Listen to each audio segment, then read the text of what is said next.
What's up, everybody? It's your boy ShottyTheBeam, and today we're at the Gravity Podcast. Do you believe in gravity? Because I do. And today we were with the talented EASHA. Why don't you introduce yourself? Yeah, thank you for having me. I'm Isha. I'm a 20-year-old singer-songwriter from New Jersey. And yeah, I love I love music. I love writing. And I just released this song Far Away. I do a lot of stuff on TikTok. So that's how a lot of people know me. And I have a song coming out in like 3 weeks. So I guess that's like the gist of what I'm doing right now. Yeah, Far Away. That shit is fire as hell. That shit was. Oh my God. That Thank was you a so hit, bro. much. Yeah, no, I was listening to some of the music and that. Yeah, I like Dying is Beautiful or something like that. Yeah. That Thank you. one's that one was unique. Where did that like inspiration to like for the writing at least? Like, who hurt you, bro? Like I. Oh my God, that's so funny. I actually wrote that after I read Call Me by Your Name. Oh, crazy. Yeah. So that's kind of what it was based off of. And I don't know, like at the time, I had not really released any music officially. And I had a TikTok like a base at that point. So I was like, okay, let me put something out there so people have something to listen to and they're not constantly like, you should release music. Mhm. So I just wrote that. That one was such a whirlwind because I wrote that, recorded it, and like released it basically in the same day, just like very impulsively. And out of the blue, it just like really blew up on Instagram, surprisingly. So that's where I got a lot of streams and a lot of people kind of just heard of who I am. So it's taken on a whole new meaning. Obviously, I love that song, but the fact that it resonates with so many people, just like an acoustic raw song, means a lot to me. Yeah, no, that shit was tight. Like that whole EP, was that like quickly made or was that something that you took time on? Well, the Dying is a Beautiful Thing to Do was definitely more spontaneous. Hmm. And once that got a lot of traction, people were like, I need to hear more music because Hmm. at the time that was the only song on my Spotify. So I had, I think, two of those songs already written. Happy Ending, I wrote because I felt like there needed to be some interval in the story that wasn't there. So recording it was kind of the same process as Dying is a Beautiful Thing to Do because my production skills are very much like necessity is the mother of invention because I just did a lot of YouTube tutorials and I have Logic Pro. So because it was acoustic and raw, I could handle it and I could do it. But it was definitely more a response to the overwhelming support for Dying is a Beautiful Thing to Do. And it was really fun to do it during quarantine in my bedroom, just by myself. Yeah, no, that's beautiful. So do you produce yourself then? Yeah, if it's more acoustic singer-songwriter type thing, I usually do it and I have a sense of what harmonies will sound good. But if it's something a little more produced, like Far Away, I got done by my friend Brandon Meager in Nashville, who's like such a great producer, a great person to work with. So I'll outsource for songs like that. Yeah, no, that song was really nice. That song was really good. So how long have you been doing music? Like how long has this been like a thing going on? I've been doing music as like a musician, I would say, since I was 4, because my mom, she taught Indian classical music. So she would teach all the neighborhood kids, and I was kind of like forced to go. So I always had an affinity for singing. Like I loved just, voice in general. But I obviously listened to the radio. I liked the songs in America. And once I realized that I could actually write my own music, I would say the artistry kind of became when I was like 12 or 13 and did original music, started putting it out there. Mm. Uh, I'm telling you right now, bro, you need to get on that like Indian classical wave. You need to make that like American modern. That should be tight. That'd be sick. Yeah, I Yeah. have a lot of friends that are kind of on the same path. Like they started with Indian classical music and then they're just doing the more pop music now. Yeah, that's sick though. Yeah, no, definitely. I think that'd be because I wanted to talk to you about that as well. Like I don't know, just like the South Asian representation in the music industry. Like I've been seeing a lot more, and that shit makes me really happy. It's exciting to see, you know. So yeah, no, that's yeah. I think that could be something you could do in the future, though. That'd be pretty cool. For sure. Mm, so, um, I know you. Yeah, I would say like with your writing style, I think that you definitely try to hit like a certain type of string and just trying to make people feel. So is that like what you think the purpose of your music is to make people feel some type of way, or? Yeah, like I listen to all different types of music, but I feel like the music I love the most and I keep on listening to are the ones that always like strike a nerve. And I always say I love kind of happy and sad songs. So that's just typically what I tend to do because that's what I like consume. But I think I don't know, I love songs that you can just like make a movie in your head for. So that's kind of what I strive to do. I try to be intentional and craft each song. I think you can tell when there's a throwaway song from an artist, like they're just kind of like, okay, like we just put it there, like it's, Mm, which is fine. Like it serves its own purpose. But personally, I like to build a story or, make people feel some type of way. yeah, no, that's cool. Yeah, no, that's important. I think like the idea of just like aesthetics and not aesthetics are important, but I would say that like creating like a world with your music is kind of not happening anymore. Yeah, I would say I definitely see it happening and you can tell you can like predict the longevity of people based on that. So I would say people like Billie Eilish, like you can totally tell she Mm, creates like a world with her music, even though we kind of have different styles of songwriting. Like artists that do that, you can tell that they're going to last a very long time because people are drawn to that. mm. Did you listen to the Olivia Rodrigo album? I literally listened to it this morning. I went on a walk and like listened to one. I have to say, I was pleasantly surprised because I knew she could write a song.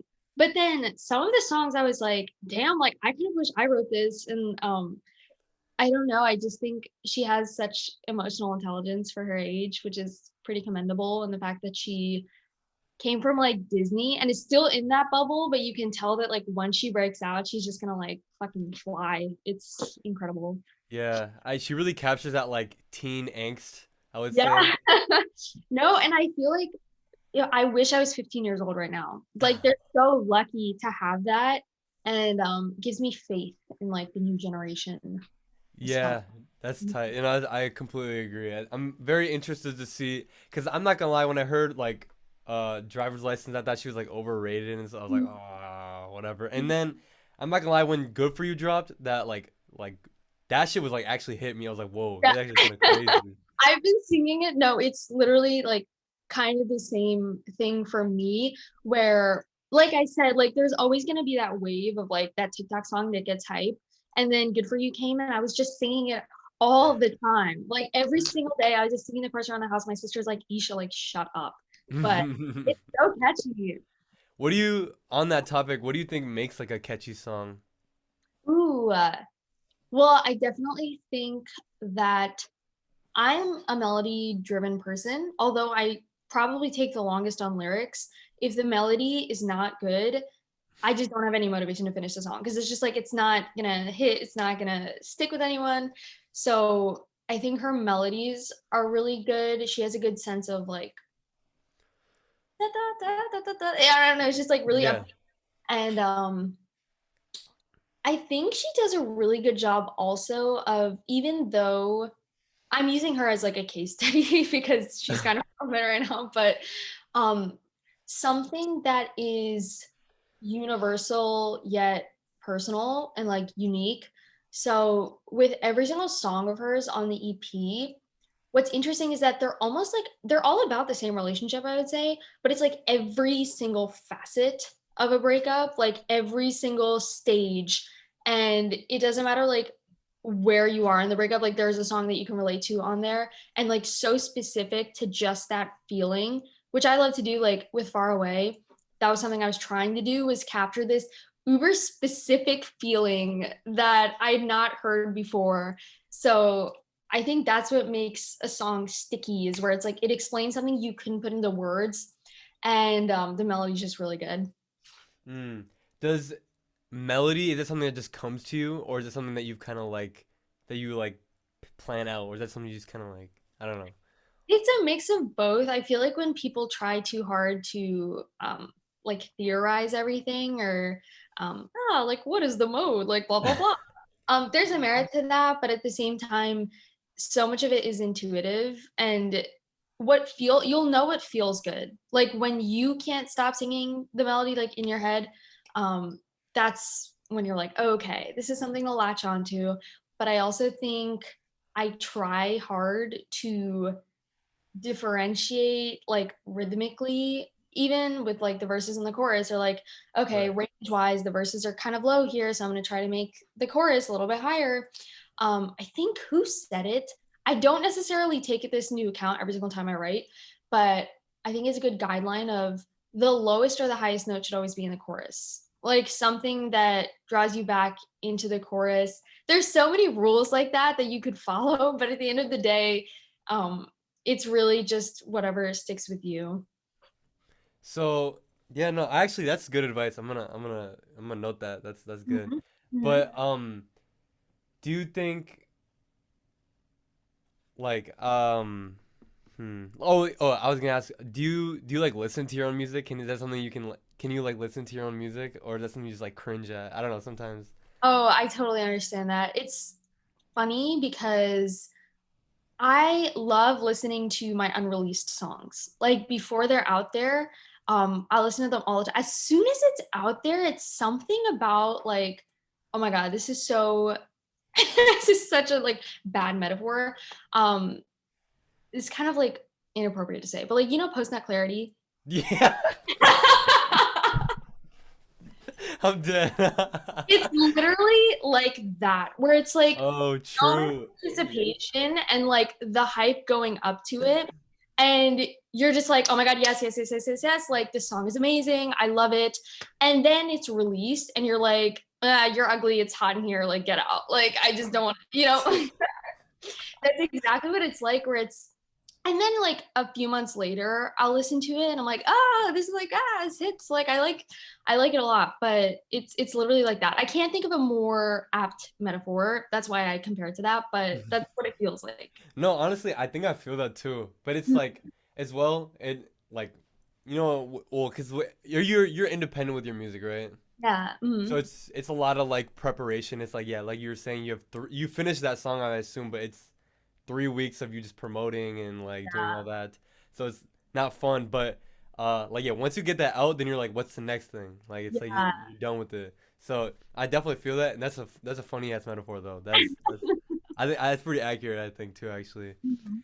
Um, so what are some of your goals with music? Do you like plan on staying independent, or is that a label maybe one day, or what are you thinking with that? Yeah, I think when you're really young, your goal is I'm gonna sign to like a label first thing Mm, and just really take off. And then you start doing it independently and you start seeing, first of all, kind of the power that independent artists have right now is insane, especially with TikTok and social media in general. So a lot of times labels will come to me, but then I'm also just like, okay, but like, what is the point? Like, what do I get from this that I just can't do by myself? So you get a little, you get a little protective of your stuff at that point. But I definitely do see myself signing with a label that makes sense in the future. I'm trying to stay independent as long as I can, obviously for leverage, and also I love having creative control over everything and talking with the fans directly. So we'll see. mm. Any other goals you're thinking? Like any like maybe dream collabs or anything that Oh yeah, for sure. Well, obviously I want to take it like as far as I can go. So the whole Grammys, stadium tours, Mhm. that whole thing. Um and dream collaborations, I definitely I have literally have a list of people and yeah, I don't know. I just have a lot of inspirations that I would love to meet and just pick their brain apart and work with. True. Mhm. True. That's yeah, no, I agree with that a lot. Mhm. Like um So do you think that listening to other people's music is like dangerous though, because that could also influence your music and it could like, fuck up your style. So it's like what do you think about finding inspiration when it comes to music? I honestly encourage listening to other artists' music, and that's the thing with listening to my own music too, is my biggest um I don't want to say fear, but I my biggest pet peeve is artists who have songs that sound all the same. Like every single song, they same beat, same melody, same. So I make a conscious effort to make my songs sound different. And I think having your own style is very much just a construct. Honestly, like you are who you are. I feel if I write my songs, and a lot of my songs I write alone, the style will consciously, like subconsciously, like go in there, just based on who I am and what I like to write. Um, but I try to listen to different people so that I stay creative and I don't get like stuck in this rut of this is who I like nobody blah blah Mm, blah, blah. Like influences are good. Like you yeah. change as a person, so it makes sense you would change as an artist too. Mm. I don't know. I think with music though, I think it's like I look at music as more like a technical thing. I definitely can enjoy music, but it's like you look at it and you hear like harmonies and like how the chord changes and the progression and like the rhythm, the drums, and I'm like, yo, this shit going crazy. But it's Yeah. but as well though, it's like sometimes it's like your music just really hits that soft spot. It's like the sound just sounds like someone, I don't know, it just can sound really good, and so you can enjoy it. But as well, I think like finding inspiration from other things like say like you were reading Call Me by Your Name, like it's like you read that and you're like, now I want to make a song. You made like your most popular song off that. So it's like I think like finding inspiration from other things is also like important though, because if you do all Yeah. music then you'll just copy almost. Yeah. Hmm.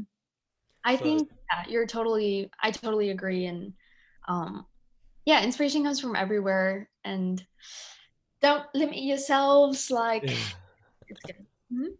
um do you think it's important to like, do you like press yourself to make like a song every day, or do you kind of just like let it happen, like whenever something comes to you you kind of just work on it?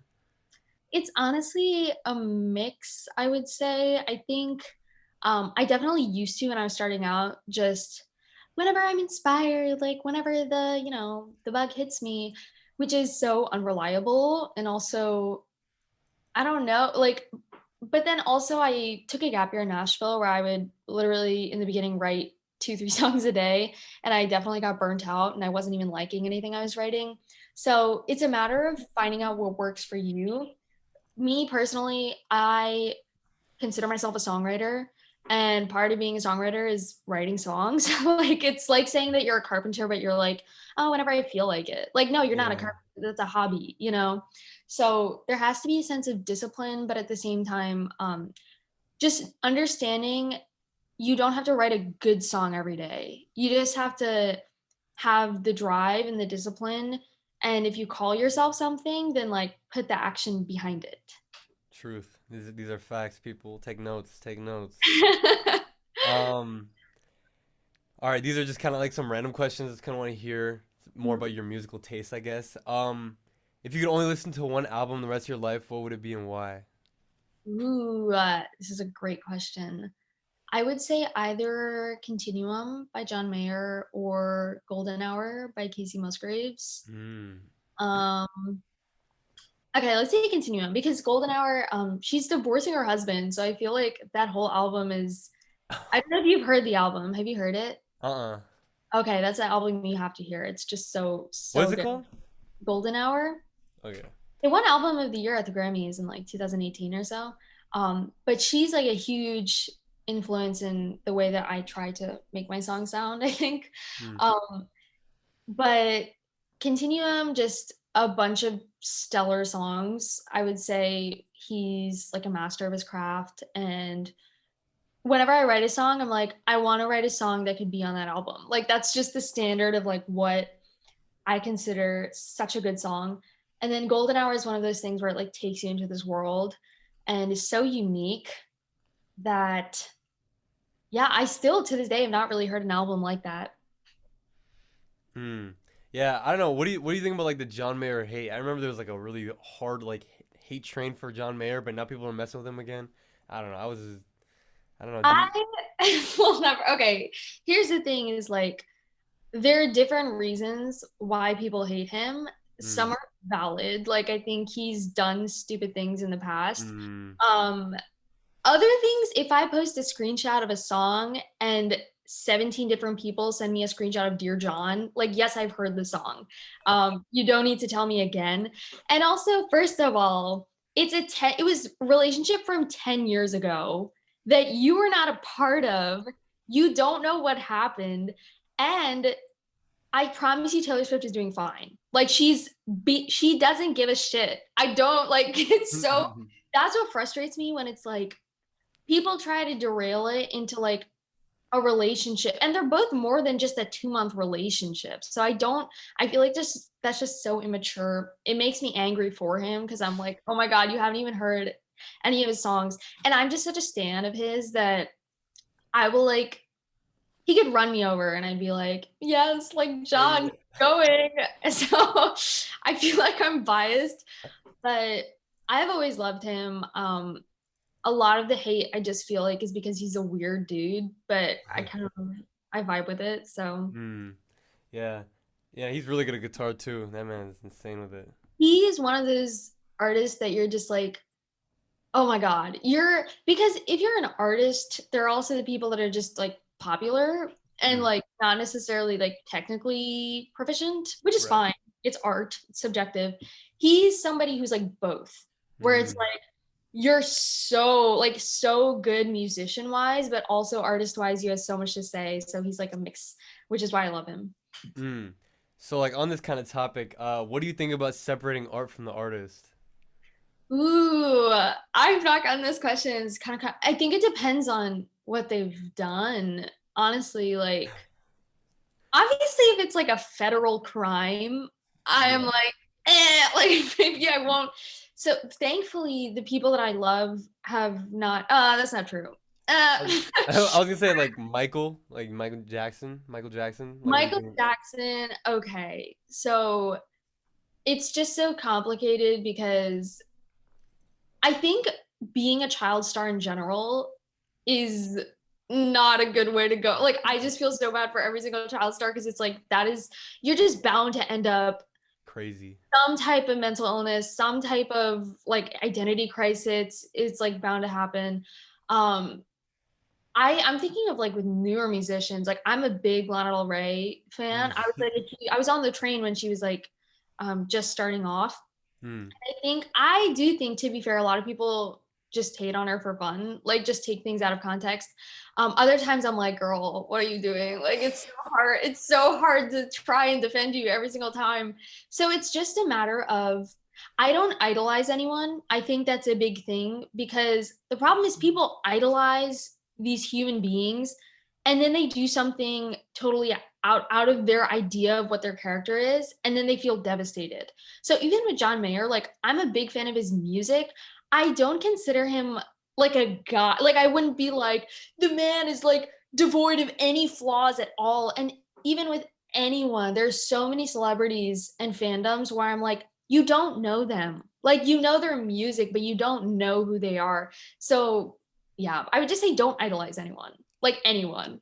And That's yeah, no, that's actually that's a good way to think about it because yeah, people are just weird on the internet sometimes. yeah, they'll just go by total extreme. Any single time they hype up someone to like such a unachievable standard, I get scared because I know that it's going to happen where something is going to like push them off the ledge and it's going to go all haywire. Yeah, that's what I feel about Billy. I think Billy's on that like I think some people are just a little too like on that Billy train. It's like yo, you gotta chill out a little bit. Yeah. Um, Another one of those kind of like random questions, but what do you think is the most underrated album of all time? Ooh, underrated album. Let me think because I have, oh, damn. I don't know. I feel like a lot of albums that I like are pretty like critically acclaimed. I'm still thinking about it. Let me think about it and then if I think Okay, of yeah, it, we can get back to it. yeah. So I was just thinking about like, cause I mean with what was that one song that wasn't or that was more produced than the other one? I forgot what it's called. Far That you away. is your yeah, Far Away, yeah, Far Away. For Yeah. that song, um did you like tell your producer how you wanted it to be, or like how was that like process of creating something like that with Mhm. like long distance as well? It's like not there right in front of you. Yeah. Well, I always tell my producers like beforehand, I'm like, I'm going to be an asshole for like a week. Just a week. I'll be a complete asshole, but it'll be worth it. Like, because funnily, like, thankfully, that one I actually got done before COVID hit. Um, I think we finished it up virtually because there was some like loose ends that needed to be tied together, but I prefer to be there. I also, when I'm writing it or when I'm playing it, I have a pretty good idea of what I want it to sound like. So I sent him, honestly, like a 5-page doc of just like different um because when I'm listening to music, if I hear a cool sound or I hear like a cool guitar tone or if I like this type of thing, I'll, write it down. And I think production is such a underrated part of the process because it either makes or breaks a song and it like brings your vision to life. So I have to thank Brandon for just being really patient and really responsive to everything I had to say. But I don't know. I love the production part of it. I love being there. I love having the vision in my head and kind of seeing it happen before me. Yeah, especially nowadays, I think production is very. I think it's finally getting its credit that it deserved. Yeah. Mm-hmm. Yeah, because like I don't know, you see people like Metro Boomin and stuff that are like getting a lot of like clout and stuff just for being a producer. Before it's like you don't even know who's producing those songs. And So, people don't like realize, well, it's actually some producers honestly get songwriting credits if they, because there's some parts of the song that just would not be the same if not like the producer. It's a two-way street of you have to understand part of the production to even communicate. And then they mm, also have to understand how singing works, where they're like, I can hear this like ad lib right there. So put it there. Like I can hear this harmony that'll sound really good. You don't think it'll sound good, but just try it and it'll look, work out. true. Yeah, no, and I think that's so important as well. Like just being with other people that have different ideas, because it's like if you have same people around you like that, like yes men that are just like, oh yeah, do it because you're the best. It's like, Mhm. we don't need that around here. We need that real shit. Criticize me, beat me Yeah, to the ground. exactly though. Like, and I think that like real people are like the real friends are the real, yeah. Like they'll be honest with you. Mm. So like yeah. So you had like you were saying 5-page documents. So how much music do you like listen to? That's a lot of music, I would probably say, if you're. Yeah, I honestly, it's also dependent on the music that I'm listening to in like at the time. Mm. Or depending, like I said, like depending on each song, you kind of get the vibe of what you like. So Far Away was a lot more kind of like funky pop, or like Mm. I was listening to a lot of songs with like really cool bass lines or songs that were more summer vibes. A lot of SZA, a lot of uh what else? I have a whole playlist of songs that you know, just kind of spoke to me in that realm. But yeah, and different sound effects also like that kind of go with the lyrics where I'm like, that would be such a fun thing. I think there's an alarm clock sound in the song somewhere, like when it says like staying up all night and then it has this alarm. I think I would be the only, like, you'd have to listen really carefully to like hear that, but that's something that I am really particular about, where I'm like, ooh, like I want that there just for my own sake, to know that that was like an idea that I had that was put on there. And I think those like little blemishes, like as a producer or anybody that's listening to it, they'll be like, "Ooh, that was nice." Like Yeah. that will get them excited. So that's good. That's definitely a cool aspect of your music then. Um, well, all right, I got two more things for you, and then I'll let you go. But so in this large scape of musical artists, we're in a very saturated time. What do you think makes your music or your art special? So I would say that the great thing about Dying is a Beautiful Thing to Do, doing so well, was that it gave me a lot of confidence that just being authentic to what I like and what I felt like writing could still hit a lot of people, because there's so many people in the world that there has to be like one other person that likes what you're doing. And for me, one person is like the world. So even if like one person listens to it and really likes it, I'm like, my job is done. Like my job of communicating and like making a song that people like is done. Now it's just a matter of like what fulfills me, what makes me happy, what can I be proud of putting out there. And also I think, first of all, the fact that I pride myself on being a songwriter, that kind of separates, because like I understand just how I want my songs to sound, and it's not like some top 40 producer being like, this is what will sell, like just do it. And I'm like, okay, I guess. It's more like, nah, like I think I know what I want. And there's that. I think I like writing, like I'm an English major. So lyrics wise, I have a lot of confidence in myself. And I like, I like to think that I put a lot of intention and thought into that, which makes it different. And also, like I said, like I just listen to a lot of different music and I try to make my songs sound different. So longevity wise, I don't fear that it's like, oh, this will go out of trend. I just make songs that I think are good and will last a long time, or, hit someone in the feels, like you said, even if it's 10 years from now. So that's kind of the goal.